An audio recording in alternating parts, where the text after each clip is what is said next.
Summer and fall are almost behind us, and the winter months are sneaking up. Even though it's cold outside, we must still work and get the job done. There are several things we can do to keep warm and prevent cold weather-related accidents. The first thing we want to do is keep our body temperature at or about normal, 98.6 Fahrenheit.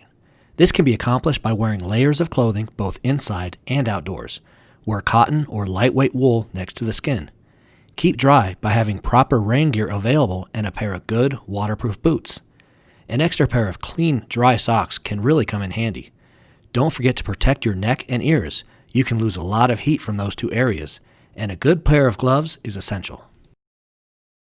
Do you know the signs of frostbite? Our skin will become white and you won't have much circulation. In the worst case, blisters will form, but you won't feel any pain. First aid for frostbite is as follows. Never rub the frozen part of the body with snow. Add extra clothing or use a blanket to cover the frozen area. Get out of the cold and into a warm location. The frozen area may be immersed in warm water, but never use hot water. If the condition does not improve, seek medical attention. Another popular way to keep warm in the winter months are temporary heaters. When used correctly, temporary heaters can make your working environment much more comfortable. When used incorrectly, they present a significant risk of fire or explosion. Carbon monoxide can result from defective ventilation and from incomplete fuel burn. A competent person should check all portable heaters before putting into use. Locate fuel containers, regulators, piping, and hose where they will not be subject to damage. Containers in use must be kept in an upright position and secured, and always make sure to protect the valves from physical damage. Temporary heat units can be fired either directly or indirectly. They can be electric or fueled by liquid petroleum gas, aka propane, natural gas, liquid fuel like kerosene, and solid fuel like wood or coal. Solid fuel heaters are the least controllable and therefore potentially the most dangerous. Because of the inherent hazards associated with solid fuel, temporary units cannot be used inside or within 25 feet of any building or structure. This safety requirement makes their use for most temporary heating applications impractical. Heaters are used seasonally and are often stored for long periods of time between uses. They may be damaged when they are hauled from one location to another.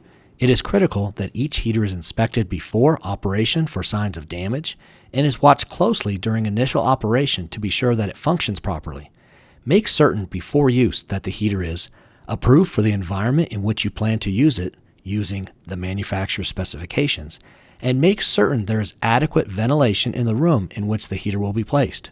When the natural supply of fresh air is inadequate, mechanical ventilation must be provided. Be sure to get authorization to use any temporary heating device. Always use them in accordance with manufacturer specifications. Also consider the workplace conditions and requirements before selecting temporary heaters. Make certain all workers are aware of their presence and instructed in their safe use. Some things to keep in mind when using temporary heat. Be aware that the outside of the heater may not look hot, but it could be very hot. Heaters not intended by their manufacturer for use on wood floors must not be set on wood or other combustible materials. Temporary heaters must be placed at least 10 feet from combustible tarps and must be securely fastened to prevent wind from blowing where they could be set on fire. Most temporary heating devices are intended to be used in the horizontal position. Each temporary heating unit must have a fire extinguisher with a rating of at least 20 ABC, positioned to be immediately available in the event of a fire. Some tips to follow when using temporary heaters are: never use a fueled heater within 10 feet of any debris pile, temporary enclosures, tarps, combustible materials, or flammable material. Maintain a good fresh air supply to avoid oxygen-deficient atmospheres because flame uses oxygen. Never leave an operating heater unattended during non-working hours. Never manifold more than 3 100-pound LPG cylinders together. LP cylinders must be secured in the upright position and protected from damage. Temporary heaters in confined spaces are never recommended. If used, sufficient ventilation and temperature control must be provided. Allow the heater to cool down before refueling. Always turn off the gas supply when the heater is not in use. Never store used or extra LPG cylinders inside. Only those in use should be present. And lastly, temporary heaters should be placed at least 6 feet away from the LPG cylinder and not fired towards the cylinder unless the heater is an approved integrated unit. We hope you have enjoyed learning more about cold weather safety and the different precautions to take when using temporary heating devices. We thank you for taking the time to watch this video and hope you'll join us again for future Video Toolbox Talks.